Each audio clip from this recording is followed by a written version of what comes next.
Welcome to the Echoes of Eden. Here we share stories, reflections, and the experiences that connect us. It's about the people we've interacted with, the communities we've lived in, and the meaning that we've gotten along the way. So right now we are seated at Ubuntu Creative Village, where we are having these nice meals here and now trying to find out what does the word Eden mean to you. Personally, when you hear the journey back to Eden, what does that mean and what comes to mind? Yes, that is a great question. When I hear the word Eden, I think of the beginning of the beginning. I think of something that was created that ignited a bigger movement and ignited just something that was bigger than itself. And I think that that perfectly matches Journey Back to Eden because this is an initiative that is going to ignite a big movement of Black unity and Pan Africanism, especially within the context of Kenya. Yeah, so when I didn't actually come up with the whole concept of Journey Back to Eden. There's another YouTube TikTok influencer, Sweetie. Sweetie, I can't remember her last name, but she was the influencer for our first pilot, the call to action that we did 23, 24. And as we were leaving from the call to action conference or initiative or pilot for the Journey Back to Eden, her and I was just talking about, different ways to approach this. And the Journey Back to Eden came up. And I'm like, wow, that actually makes a lot of sense. Like, can we use this? And she's like, sure. Like, yeah. I was like, okay. So I can't even take credit. It's this Kenyan influencer called Sweetie. I can't remember her last name, but she's big on TikTok. And so for me, once I was able to resonate with the journey back to Eden, considering that we're in the cradle of life, if you look at Kenya and this whole East African region, it is changing the narrative that we kind of saw with the year return. No shade, shout out to the year return for starting this entire initiative. But some of it was rooted in the transatlantic slave trade, and we never want to take away from our ancestors who were enslaved and stolen from Africa. But what I wanted to do was also kind of elevate the narrative to not only acknowledge, yes, we are the stolen children, but we also traveled throughout the world before the transatlantic slave trade. And this is where human life began. And so we're returning back to the beginning, the Genesis, the Eden of which I think we haven't quite seen historically. And now we get the chance to not only tell the story from our perspective, being the stolen children of Africa, or like I say, we are your continental cousins, but being able to connect with a people like Kenyans who are magical to me. It's something about the Kenyan community and the Kenyan people that we can learn from, and then we can also share with you all. And I think this is the perfect place to begin such a relationship building process. Yeah, so picking up from where Kia left, I think Eden is a biblical concept. Yes. And you see, what happens at Eden is that God creates first everything for man and then places man in a garden. Mm. It did not bring man and then start. So in it's a perfect concept because when you look at African countries, they are beautiful. The nature and even Ubuntu here is the same concept we're trying to build an Eden here. So when you say journey back to Eden, we are looking around people not only coming to to see Africa or to see the country, but also to really get back in touch with who they are. Because here you bring a beautiful concept that we are one people and we have a lot to learn and to teach each other. When we take away the biases and when we take away the prejudice, deep inside, we have so much more in common. We have so much more that we can do together. So journey back to Eden is almost journey back to perfection, to where things should be and how things should be. So I'm hoping that the journey back to Eden this year really cements the fact that we do better when we do together. Coming together is a beginning, working together is progress, but staying together for the long term is where the real juice is.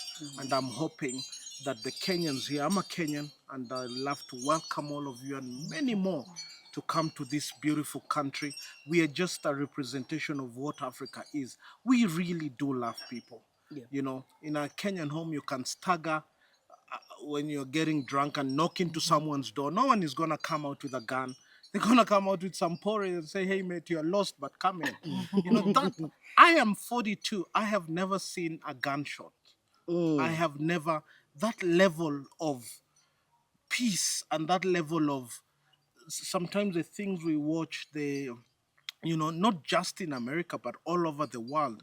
I think it's a beautiful thing that whereas some people might misconceive Africa as poor, as a poor continent, but I tell you, we are so much richer in so many other ways. The environment is fantastic. Here, I know you enjoy the Nairobi weather.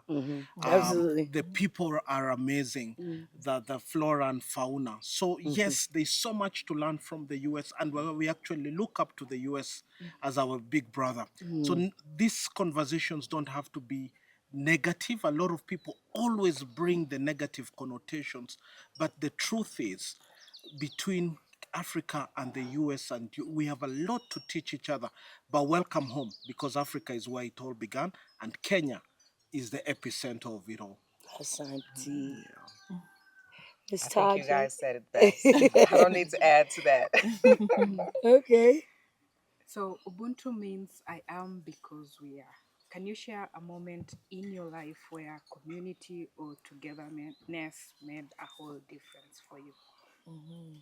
Yes, I think for me, community has not always been a foundational part of my life, especially growing up in America. I think for me, my father was the biggest impact in my life. And even growing up, he said, it's just the two of us. As I got older, I did start to realize that you can build a, well rooted, expanded community. And it is very important. I think even as someone who's been living abroad for about 13 years, abroad communities are very important and very impactful. I think the first time that I really felt like I was a part of something bigger and a part of a community is actually when I moved abroad alone. I had lived abroad previously for work, but then I moved abroad alone in 2019, and I found a small community of African American people and just Black diaspora people living in Mexico. And that was a life changing experience for me because it made me realize that we have the ability to connect with each other and stick together, especially when we are traveling even outside of our hometowns, outside of the United States. And that was an amazing feeling because I was in a foreign land and I still had that familiarity and that connection with people that shared the same values and the same history as me. Okay. Yes. Thinking about community and just thinking about probably one of my first times to Africa and how there were a group of people to greet me at the airport. And after I stayed in this community, then going back to the US, the whole village came to see me off. And it was the first time that I had ever experienced something like that. And it's one thing that is solidified in my brain. I'll never forget. I think community for me is family. I do come from a very super close knitted family, almost sickening. No, but I love my family. I come from a really, really good family. We're super close. This journey of me traveling the world and starting a business abroad. For the last 14 years, my family have supported me 100%.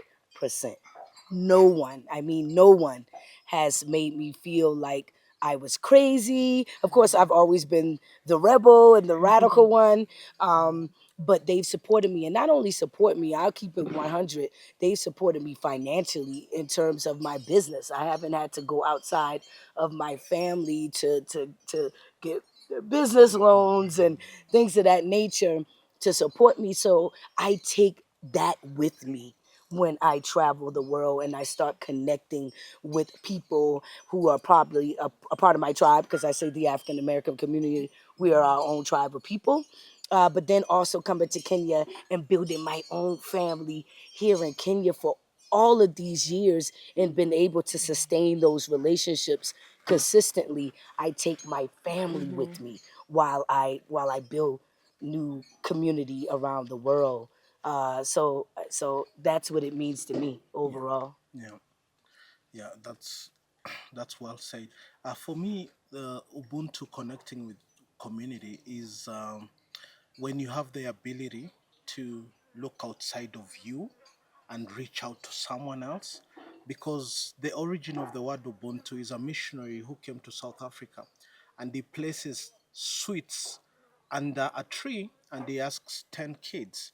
So you run to the tree and whoever gets the sweets can keep them all.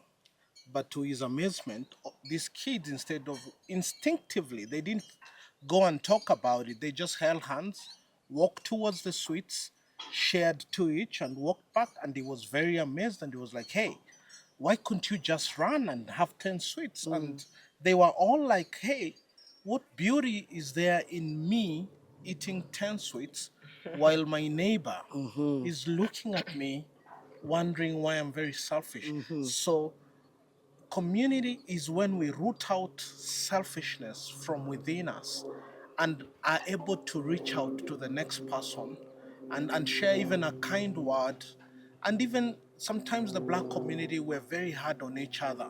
You know, someone falters a bit and we are out with whips. We are not ready to extend grace. So for me, even here in Kenya, I keep telling people, the more you share kindness, this is something that emanates. You know, the best gift you can give someone is kindness, that just kind word. You know, you don't have to be rich to be kind. You know, these are natural things.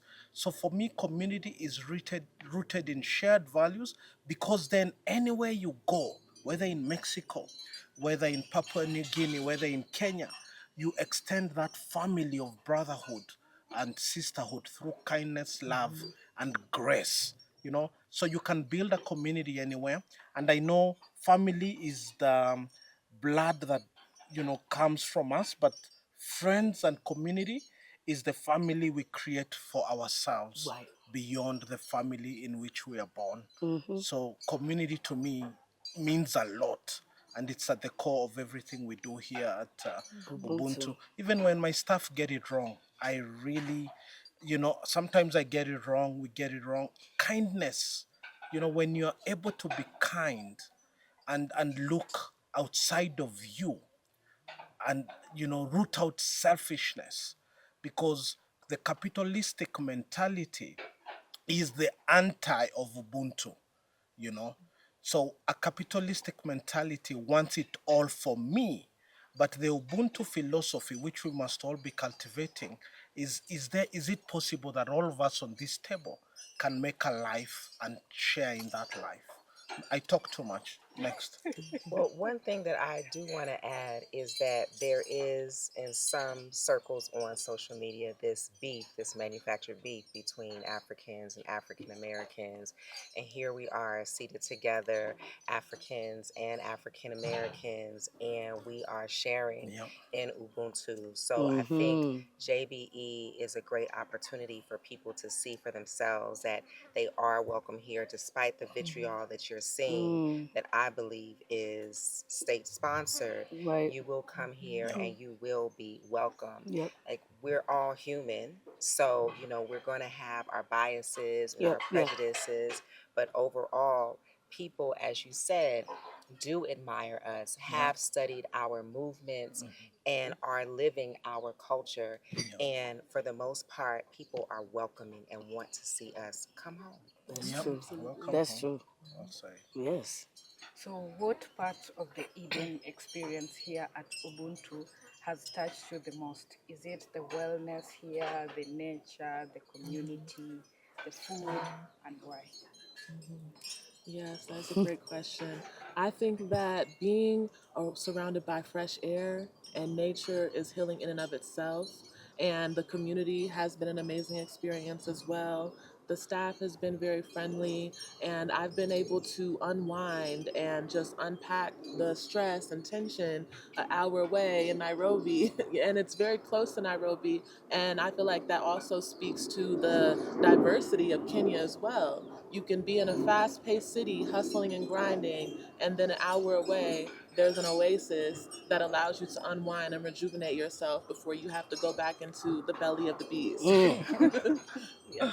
I'm biased, so I'll go with what she says because I Yeah. know Eli, I know the brand, I know what he stands for as the founder and the visionary for Ubuntu. His entire being is Ubuntu. So when you come here, it's literally an extension of you, the person. Yeah. So I can appreciate all those things when I come here to Ubuntu.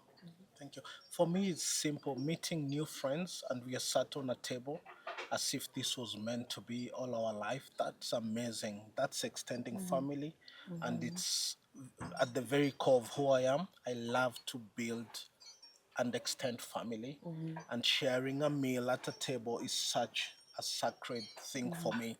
It cements that we are now family. You can never eat with someone who you don't consider family. So this is a new family for me, and with every table that we have at Ubuntu, we hope that it's a family that keeps growing. So, karibu to Kenya and karibu to Ubuntu, and those of you coming for JBE, I have a goat eating ceremony for all of you. If it takes me 10 goats, we're gonna grill them here. Oh, really? See? Yeah. That's Ubuntu. Yeah. That's child. Okay. Yeah. Thank you. That's Gonna grill Auntie. some goats. That's Auntie Sana. And for the vegetarians, some broccoli. Well, there's lots Some of broccoli. sakuma Yeah, here. sakuma. There's beads. Yeah. So, for me, I moved to Kenya from Zanzibar. I was there for a year. And then from Zanzibar, I moved to Kampala, Uganda. And from Kampala, I came to Nairobi. So, what drew me to Nairobi were its urban green spaces and proximity to the ocean.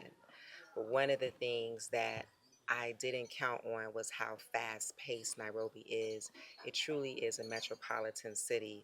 And so, going back to what we were talking about community, I find that hooking up with my girls might take a week out scheduling, 2 weeks out to schedule, which was not my existence in Zanzibar or Uganda. But that was very much my life in Los Angeles, sometimes a month, 2 months out.